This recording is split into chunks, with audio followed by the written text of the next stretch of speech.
Because presentations do need a title, this one got a title called Myth Creation and Leyner's Tooth Imprints on a Corn Dog, or really the making of tooth imprints on a corn dog, ironically postmodern.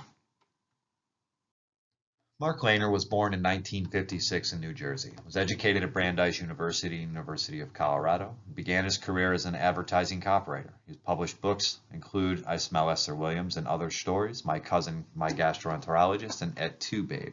The work I'm exploring today is the making of tooth imprints on a corn dog. The 1990s in American postmodernity was a hyper-fertile environ, rife with anti-narrative reflexivity, rejecting traditional literary composition, and ready for the creation of a mythopoetic authorial vision such as Leyner's. The story is replete with a festering infection of pop culture references and icons, product placements and brandings, corporatized ownership of creation through patronage, and an inexorable barrage of absurdity and underachievement, set all against the backdrop of the Hollywood Hills and framed within the privileged space of a plushed high-end hotel. It's a moment identified by Leyner as the ideal laboratory conditions for 24 hours of postmodern writer in vitro. Leyner rejects the label of postmodern writer, using irony to displace the sentimental, berating his own sister for interrupting him with an update regarding his ill father during an extremely critical moment in the creative process. I found it prudent to approach Leyner by visiting his story fragments temporally and engaging theory of Derrida and Jameson. Interestingly, Leyner notes in a 1990 interview, my work isn't animated by a desire to be experimental or postmodernist, or aesthetically subversive, or even innovative, but I haven't patience for those lax transitional devices of plot, setting, character, and so on that characterizes a lot of traditional fiction. By rejecting narrative structure and Western modernity's center and grand narrative, just as Derrida did, through a blending of prose and poetry, and I'm bringing a heightened level of fascination with fetishism, the absurd, and palliative societal blah from the margins into focus, the grand narratives of realism are subverted by Leyner. Leyner attempts to introduce a new center, or at least oppose current centers, saying, I whistle as I clean the Augean stables of contemporary literature, slashing a path through the rank vegetation of American popular culture with the warped machete of my mind, simultaneously creating parody with the mythological Hercules, and suggesting contemporary postmodern literature is horseshit. Even his Beverly Hills publisher provides the mythological agency, saying, Mark, it's stunning. There's a magisterial gravity, a lapidary beauty to the verse that privileges the reader to be alive at a time when you are writing.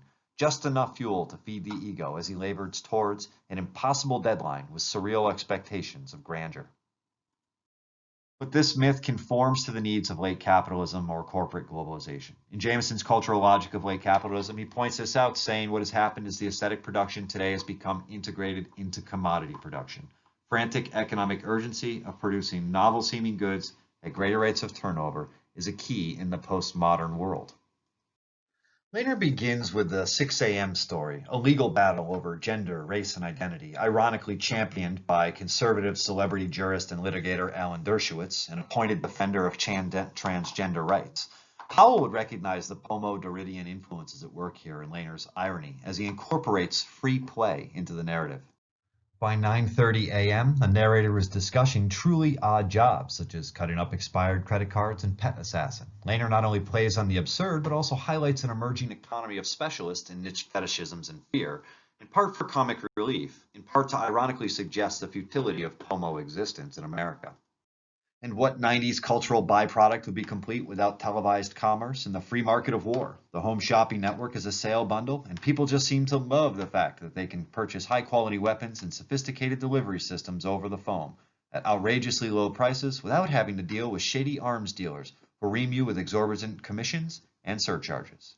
In the 2005 film Lord of War, Yuri Orlov, in his opening soliloquy, claims there are over 550 million firearms in worldwide circulation, one firearm for every 12 people on the planet. The only question, how do we arm the other 11? While we can certainly see the explicit irony of the anti-hero, Jameson sees arms as critical to late capital. This is the point at which I must remind the reader of the obvious, namely that this whole global yet American postmodern culture is the internal and superstructural expression of a whole new wave of American military and economic domination throughout the world. In this sense, as through class history, the underside of culture is blood, torture, death, and terror. In his final rant, Leyner reaches for the apex, his crescendo at his 6 a.m. wake-up, capturing a live audience taping of daytime drama. At this point, the beleaguered reader is swept in a soup of cultural and political topics, including climate change or global warming, the influence of misguided gastronomy on alien beings, racial profiling, anti-Semitism, misogyny as a motivation to prevent shark attacks, national gang violence as partisan democracy, nuclear war and the destruction of legacy American icons, and oiled-up happy endings, culminating in more sardonic irony at the caller's all-consuming and eclipsing final economic inquiry. Read the screen. It's important when we reflect on Leyner's ironic aping or his appropriation of 90s culture that we recognize this moment as a genesis of today's YouTube stars and podcasters. Daytime programming was a pivotal institution in contemporary 1990s culture, expanding authorial reach of industry experts through television and providing a platform for the proverbial 15 minutes of fame for the typically marginalized citizen. In POMO, we are subjected to catastrophe and progress, the best and the worst, moments of critical cultural benchmarks defined by the exceptionalism of underachievement and opportunity. But essentially, parody and programming siphoned off critical attention from Hollywood, leading to a breach that becomes cavernous with the wholesale distribution of wireless internet and the smartphone. In true epic poetic sensibility, Leyner lurches into his final canto 26 hours into his epic masturbatory writing session, embracing his effervescent omnipresence, recognizing I inhabit vast pavilions whose emptiness is set ablaze by the vermilion sunset, concluding it doesn't get any better indeed, valorizing mythology and ironically glorifying efficiency, elusive brilliance in the made-for-TV movie.